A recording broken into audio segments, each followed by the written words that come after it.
What is going on, guys? Bert here, back with more free code camp, and we are going to be doing Learn CSS Flexbox by building a photo gallery. So let's get started. This is a preview of what we're going to be building. Look at all these cute cats. Oh my gosh, that one's eyes are so pretty. Anyway, let's get started. Begin your standard HTML boilerplate. Add doc type. So, oh, what is happening? That's not what I was trying to do. Doc type HTML. An HTML element. Head element. And a body element.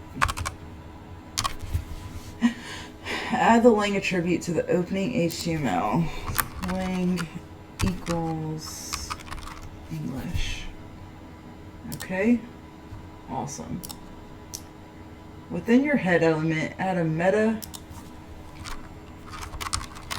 tag with the name set to view court and the content set to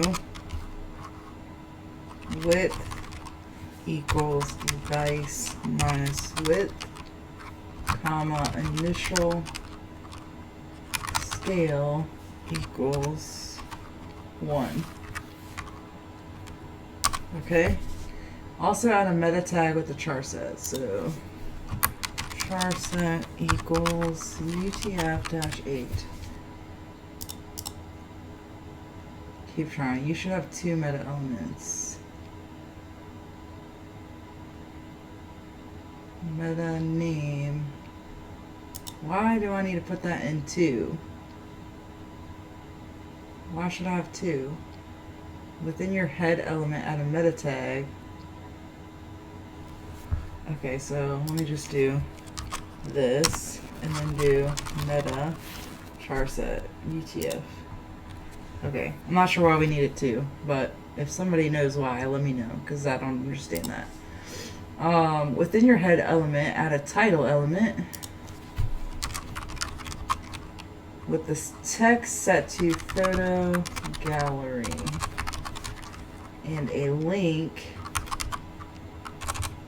element. Link element to add your, okay, so photo gallery / title, and then a link element to add your style CSS file.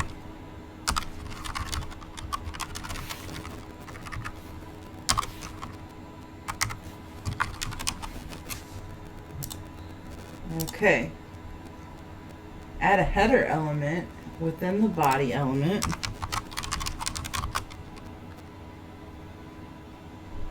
And assign a class of header to it. Inside the header / header, right, within the body. Inside the header element, add an H1 element with CSS Flexbox photo gallery as the text. So then we gotta close that. Add a header element within the body element and assign a class of header to it. Inside the header, create an H1 with CSS Flexbox photo gallery. Okay, we did that. What am I missing? Oh, header class header. Okay, that was right. Below your header element, create a new div element and assign it a class of gallery.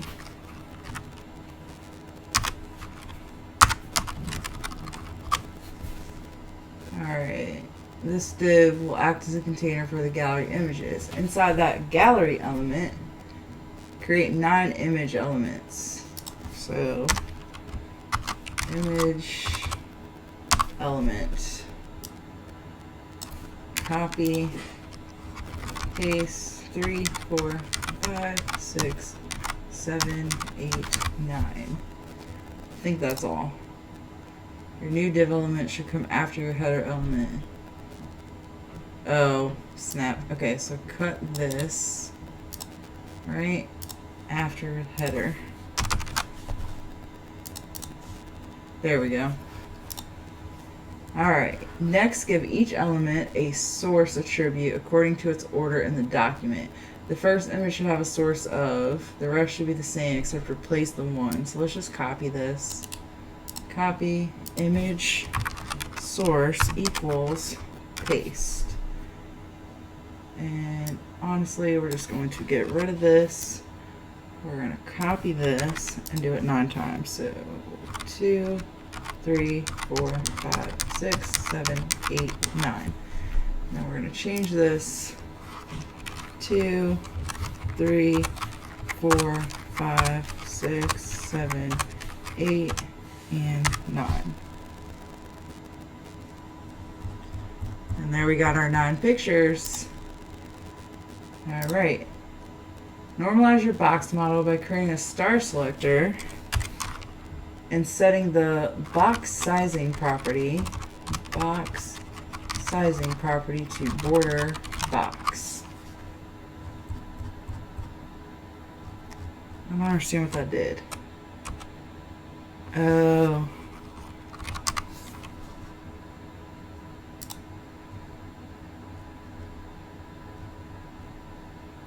Nope, that didn't do what I thought it did. But, I mean, it passed, but I don't know what it really did.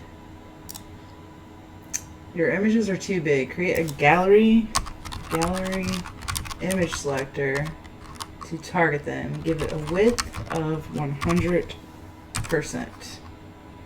Okay, and a max width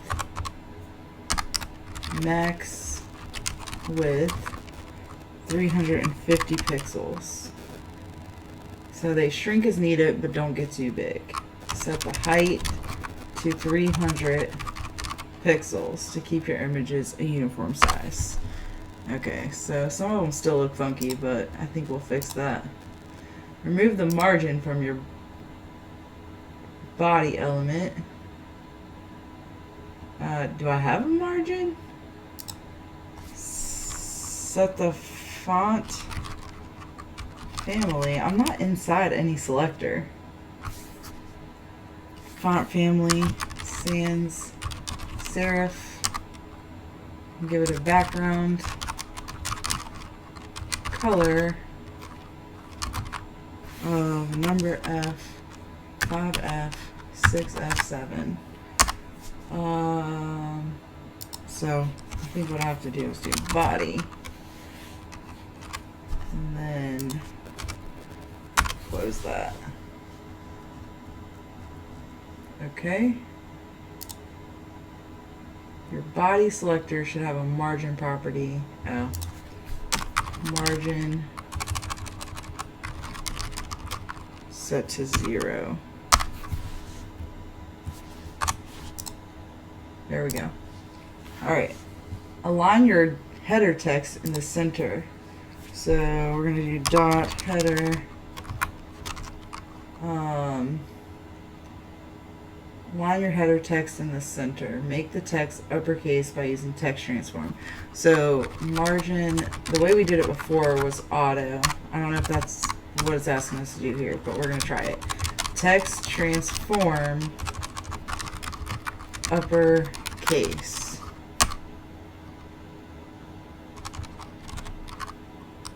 Okay, that made our words uppercase. Give it a padding of 3 pixels. 32 pixels on all sides.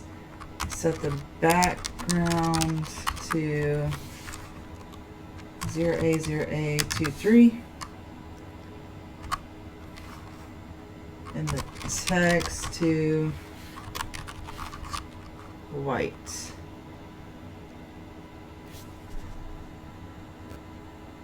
As the color values. Add a border bottom. And this is not right. I think this should be color. Yeah. Border bottom, 4 pix, solid, number FDB347 as the value. Okay. Nope. Your header selector should have a text align. Okay, I thought that might be the case since this is Flexbox, but I wasn't sure because, yeah, they haven't really explained that. This is why I think it's great to use more than one tool to learn from, because if I hadn't done all that Flexbox work, I probably wouldn't have even thought about that. Alright, Flexbox is a one-dimensional CSS layout that can control the way items are spaced out and aligned within a container. To use it, give an element a display. This isn't an element. Oh, reset. Okay. To use it, give an element a display property of flex. This will make the element a flex container. Any direct children of a flex container are called flex items. Create a gallery selector. Display flex. Okay. Flexbox has a main and cross axis. We can see all the pictures move like that.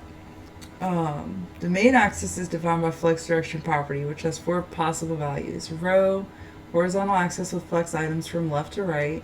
Row reverse, horizontal axis with flex items from right to left. Column, vertical axis with flex items from top to bottom. Column reverse, vertical axis with flex items from bottom to top. The axes and directions will be different depending on the text direction. The values shown are for left to right text direction. Try the different values to see how they affect the layout. So we're going to do flex direction, and we're going to try row reverse. And what it should do, should change the picture that it starts with. And as you can see, that did happen. I don't know why I can't see the whole thing now, but so that's row reverse. We're going to do column, and it puts them all in a line. And if we do column reverse, it should just swap them. Yep. Alright, when you're done, set an explicit flex direction of row on the gallery element. The flex wrap property determines how your flex items behave when the flex container is too small. Setting it to wrap will allow the items to wrap to the next row or column. No wrap will prevent your items from wrapping and shrink them if needed. Make it so your flex items wrap to the next row when they run out of space. We're going to do flex wrap, wrap. And there we go. They're wrapping.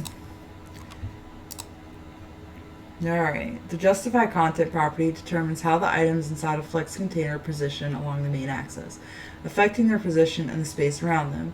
Give your .gallery selector a justify content property with center as the value. So moved it back to the center of the page. The align items property positions the flex content along the cross axis. In this case, with your flex direction set to row, your cross axis would be vertical. To vertically center your images, give your gallery selector an align items. Align items center. If I could spell right, it would work. Align items center. Give your gallery selector a padding property set to 20 pixels, 10 pixels to create some space around the container. And that separated that from that right there. Then give it a max width of 1400 pixels and a margin of 0 auto to center it. Okay. Notice how some of your images have become distorted. This is because the images have different aspect ratios. Rather than setting each aspect ratio individually, you can use the object fit property to determine how images should behave. Give your gallery image selector the object fit. This is something I did not know. Object fit property and set it to cover. And look at there. There's our pictures. That's awesome because I did not know how to do that. Alright, your images need some space between them. The gap CSS shorthand property sets the gaps, also known as gutters, between rows and columns. The gap property and its row gap and column gap subproperties provide this functionality for flex, grid, and multi-column layout. You apply the property to the container element. Give your gallery flex container a gap property of 16 pixels as the value. Okay, and there we got space between our photos now. That looks so much nicer. Smooth out your images a bit by giving the gallery image selector a border radius of 10 pixels. It's going to round them corners. That looks so nice. The after pseudo element creates an element that is the last child of the selected element. You can use it to add an empty element after the last image. If you give it the same width as the images, it'll push the last image to the left when the gallery is in a 2-column layout. Right now, it is in the center because you set justify content center on the flex container. So we're going to do after. Oh, no. You do dot container dot after content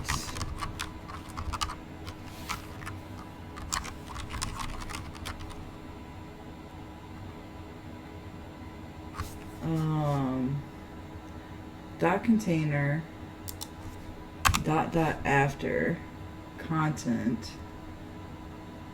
Create a new selector using an after pseudo element on the gallery element. So dot gallery after, and moved it a little bit.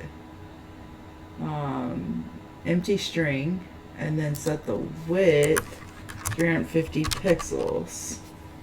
And there we go, it moved it over. That's awesome. Alright. The alt image attribute should describe the image content. Screen readers announce the alternative text in place of image. If the image can be loaded, this text is presented in place of the image. To complete the project, add an alt attribute to all 9 of your cat images to describe them. Use a value at least 5 characters long for each. So alt equals sleepy cat. Alt equals belly cat. Alt equals cat looking down. Alt equals sleepy cat covered with blankets. Alt equals pretty white cat with blue eyes.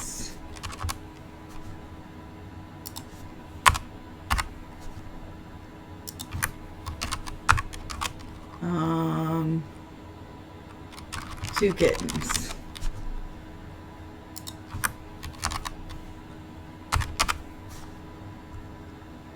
Peekaboo. Cat.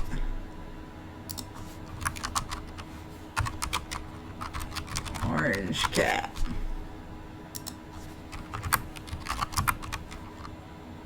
Black. Whoops. Black and white cat. Chilling. Alright guys, we have completed the photo gallery project. That was pretty painless. So let's see what's next. On the next episode, we will be working on learn typography by building a nutrition label. And then we got the accessibility by building a quiz, and then our next certification project All right, guys, I want to thank you guys for hanging out, and I will see you guys on the next one. Goodbye.